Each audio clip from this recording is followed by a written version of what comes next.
Republican Senator Rand Paul of Kentucky. Senator Paul, thank you for joining us. And I want to start with what the president said, fine-tuned machine over this first month. Is that what you're seeing? Well, you know, beauty is in the eye of the beholder. And from where I sit, we've done a lot of good things. You know, we repealed regulations for the first time in 20 years using the Congressional Review Act.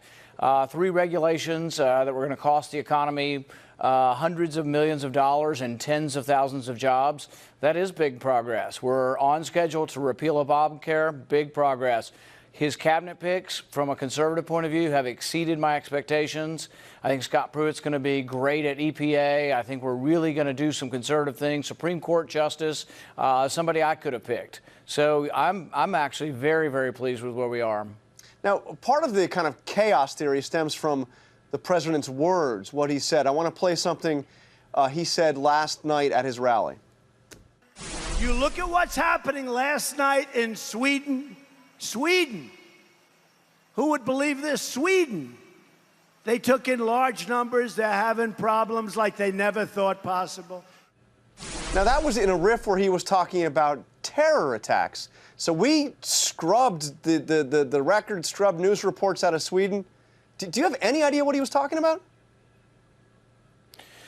Well, I think there have been some altercations. There was a New Year's Eve altercation, I think a year ago, where there was quite a few things that were happening that did involve refugee populations, and I believe that was in Sweden. But, you know, I think that anybody who thinks that it's been seamless and no bumps in the road in Germany with allowing 1 million people to come in, no, I think there have been problems. And I think there are legitimate concerns that get sloughed over here. For example, World War I, World War II, immigration came to a grinding halt in our country during these wars. And the question I ask is, if someone wants to come from Aleppo tomorrow, how do you know who they are? There's almost nothing left in Aleppo. I don't know that there's paperwork. I don't know that you can ask people in Syria, where there is a dysfunctional government, to give you the legitimate paperwork on people. So I think it is very, very difficult to vet people from there, Yemen, Sudan, all of these places that are engaged in war. I think those are legitimate concerns for our national security. But Senator, I'm asking you about what the president said at his rally. He said what is happening last night in Sweden. We heard from the former prime minister of Sweden, who tweeted after that, Sweden, terror attack? What has he been smoking? Questions abound. I mean, isn't there a point of credibility? I mean, we also heard the president in the press conference say that he had the biggest electoral win since Reagan. It's not even close. So, I mean, isn't there a credibility question? You know, here? I think there are, there are other people that have looked at this, and they say there are sort of 2 levels you can analyze this administration on. One, words and Twitter, and other on actions. And I tend to look at the actions. And like I say, I have my quibbles here and there with things that are said, and yet I'm really pleased that we repealed a regulation that was going to be very, very damaging to my state. The regulation, I went to the White House this week to see him sign. The repeal would have cost 77,000 jobs in the coal industry. So I'm very, very happy. That would have never happened probably under half a dozen other Republican nominees. So, I mean, not everyone is perfect, but I think there's a lot of good things, and we shouldn't lose sight of the good things from a conservative point of view of what's happening in Washington.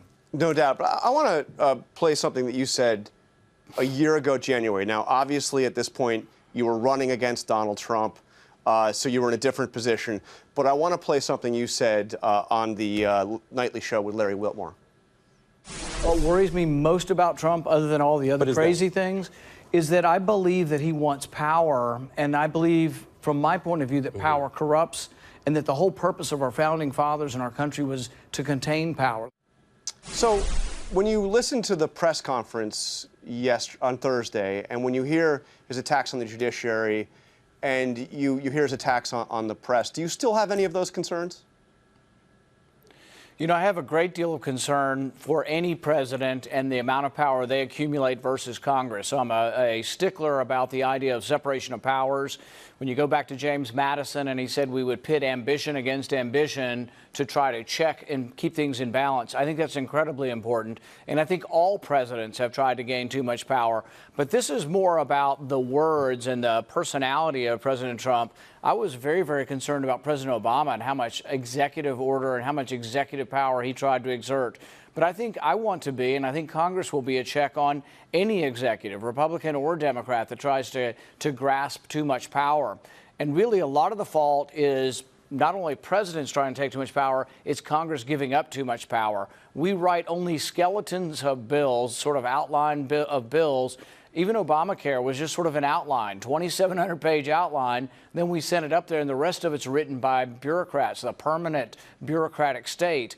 And so, yes, there always has to be a pushback, and I think there needs to be a great deal more pushback from Congress on any president, but not just this president.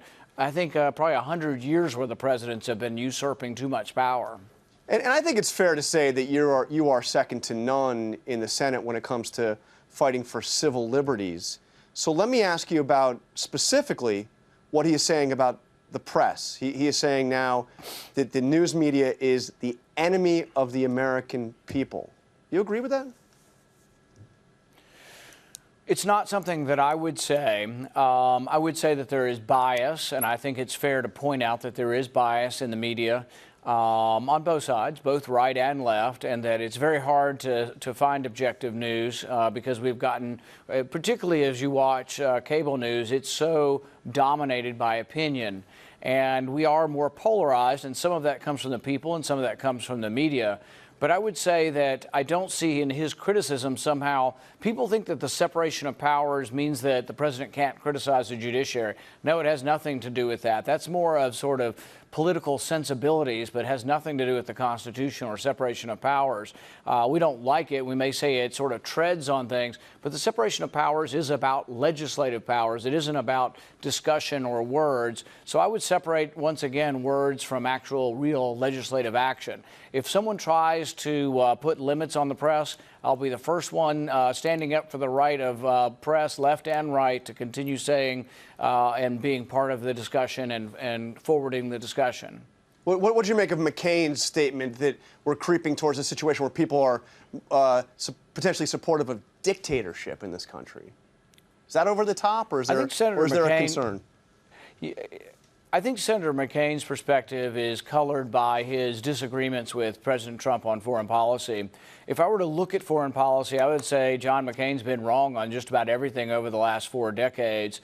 He advocated for the Iraq War, which I think destabilized the Middle East. If you look at the map, there's probably at least 6 different countries where John McCain has advocated for having U.S. boots on the ground. John McCain's complaint is we're either not at war somewhere, or if we're at war, we leave too soon. So we're not there soon enough, and he wants us to stay forever wherever we send troops. So that's a foreign policy that is at odds with President Trump. And also the idea of engagement, the idea of foreign policy realism, I think fits more neatly with President Trump. And with John McCain, the neoconservative label of let's make the world safe for democracy and we're going to topple every regime hasn't worked. I mean, our intervention to destabilize the Assad regime has really made the chaos worse in Syria. And if you were to get rid of Assad today, I would actually worry about the 2 million Christians that are protected by Assad. So I think it's more a foreign policy debate, and Trump and McCain are on opposite sides of that debate. And I tend to sympathize more with the president that we need a change. We don't need to continue to have a regime change throughout the world, nation building. It's expensive, and we don't have enough money to rebuild our own country if we're rebuilding everyone else's countries. But just to clarify, what McCain said specifically is dictators get started by limiting freedom of the press. I imagine you agree with that. Well, the thing is I don't agree with his analysis and applying that to the president. I haven't seen any legislation coming forward that wants to limit the press. I see President Trump expressing his opinion rather forceful in his own, his own distinct way. But I see no evidence that anybody's putting forward any kind of legislation to limit the press. Okay. So I think people, this is colored by John McCain's disagreement with President Trump. It all is. Everything that he says about the president is colored by his own personal dispute he's got running with President Trump. And it should be taken with a grain of salt because John McCain's the guy that's advocated for war everywhere. He would bankrupt the nation. And actually, we're very lucky John McCain's not in charge because I think we'd be in perpetual war. He certainly did talk about changing the libel laws during the campaign. I want to turn to the firing of Michael Flynn. One of the candidates that the White House is now talking about as a possible replacement is John Bolton. Now, you adamantly opposed him when he was up for confirmation for another position. This obviously does not require confirmation, but would you have concerns about John Bolton as National Security Advisor? Yeah, I think the problem with John Bolton is he disagrees with President Trump's foreign policy. He would be closer to John McCain's foreign policy. John Bolton still believes the Iraq War was a good idea. He still believes that regime change is a good idea. He still believes that nation building is a good idea. So, no, I think John Bolton would be much closer to McCain than Trump. And I think that his history of sort of acting on his own, my fear is that secret wars would be developing around the globe. And so, no, I think he'd be a bad choice.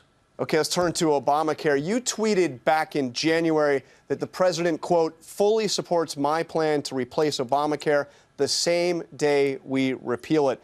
We've heard some mixed signals out of the White House. Are you still confident that that's the case, that he fully supports your plan? Yes, I've discussed this with the vice president. I've discussed this with Congressman Price, or now Secretary Price. I think we need to do repeal and replace on the same day, but I think we need to do complete repeal. My worry now is that many people are talking about a partial repeal of Obamacare. If you only repeal part of it and you leave in some sort of Obamacare light, which some are talking about, my fear is the situation actually gets worse. Right now in the insurance markets, we have sort of a disaster unfolding, a downward spiral, adverse selection, premiums in the individual market going through the roof. People can't afford insurance, and insurance companies are losing hundreds of millions of dollars. If you repeal part of Obamacare, if you get rid of the individual mandate but keep some of the ideas that people can still buy insurance after they're sick, the situation gets, extraordinarily worse. And so what we're seeing now could be tenfold greater if you only repeal part of Obamacare. So about a year ago, we voted to repeal the whole thing. My advocacy and most of the conservatives that I'm talking to the House and the Senate are saying we've got to at least do what we did in 2015, and we're not into like replacing it with some federal programs.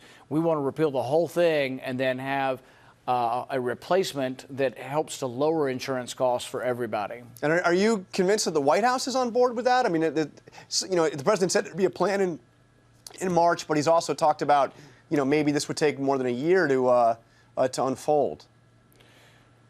Well, the thing is yes, all of it takes a while to unfold. Legislatively, I think we will repeal Obamacare within the next 1 to 2 months. I'm pretty sure of that. Now, there's a debate whether we repeal the whole thing or whether or not, some of the big government Republicans want to keep Obamacare light. The conservatives, we're ready for a fight. The House Freedom Caucus said they will not vote for partial repeal. I'm in the same camp. I'm not voting for partial repeal. It's got to be the same thing or better than what we voted on in 2015. And so there is going to be a discussion over how much we repeal, but I do believe it is repealed in the next 1 to 2 months. And the replacement part, unfortunately, requires the Democrats to help, and I don't see any help coming from Democrats. But we should offer the American public less expensive insurance, and that does require a replacement bill. We're almost out of time, but I want to ask you about something else the president said just last night about his plan for infrastructure, an infrastructure bill. Listen to this.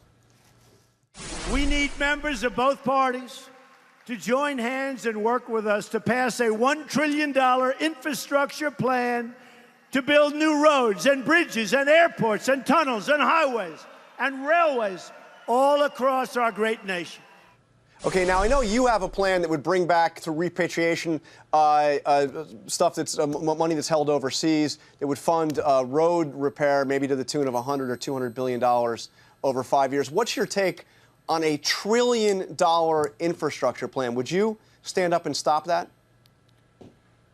I think we have to debate the amount, but I am for rebuilding our infrastructure, and I have a bill that would encourage the American profit overseas to come home. There's about $2 trillion overseas, and I have a bipartisan bill that I will try to present to the president that I think will help in this method, but we have to pay for it. I'm not for borrowing the money, but I'm open to listening to what he has planned. I'm also wanting to offer some ideas I have for taking the repatriation money and putting it directly into a road fund. But $1 trillion borrowed, you're not on board. We have to see how we're going to pay for it, and it sounds like a number so large that it would probably incur more borrowing, and I'm not for that. It has to be paid for, And I do have a pay for, which is lowering this tax to bring American profit Yep. home, and I'd put that directly into the road fund. Okay, so one final question. I know it's early, so please forgive me, but the president did have a campaign rally, a re-election campaign rally last night, and a headline in the Lexington Herald-Leader, one of the top papers in your state, caught my attention. Rand Paul in 2020. He's showing that independent streak again. So tell me, Senator Paul, Yeah. do you rule out running against Yeah. Donald Trump in the Republican primary in 2020? Yeah, I have no intention of doing that. My goal right now is to actually help him. He's a Republican president. He's doing a lot of things that conservatives are for, I'm for. And so my goal is to help Kentucky by repealing regulations that are killing our coal industry. And I think on that, we're very much allied. All right, Senator Rand Paul, we'll ask you that question in a little while.